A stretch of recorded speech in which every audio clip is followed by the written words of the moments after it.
দোহায় আবাসিক এলাকায় ইসরায়েলের বিমান হামলাকে কেন্দ্র করে জাতিসংঘ নিরাপত্তা পরিষদের বৈঠকে শুরু হয়েছে তীব্র কূটনৈতিক উত্তেজনা। কাতারের প্রধানমন্ত্রী ও পররাষ্ট্রমন্ত্রী মোহাম্মদ বিন আব্দুর রহমান আল থানি এই হামলাকে আখ্যা দিয়েছেন বিশ্বাসঘাতকতাপূর্ণ আক্রমণ হিসেবে।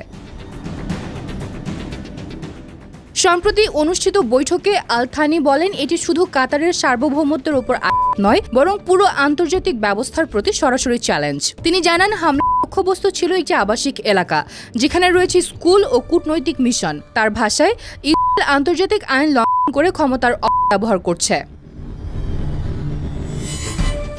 ইসরায়েলের জাতিসংঘ প্রতিনিধি ড্যানি ডানন পাল্টা বক্তব্যে দাবি করেন, হামলায় শুধু হামাস সদস্যদের টার্গেট করা হয়েছে। তিনি হুঁশিয়ারি উচ্চারণ করে বলেন, সন্ত্রাসীদের জন্য কোনো জায়গায় নিরাপদ থাকবে না, না গাজায়, না তেহরানে, না দোহায়। একই সঙ্গে তিনি কাতারকে আহ্বান জানান হামাসকে প্রকাশ্যে নিন্দা ও বহিষ্কার করার।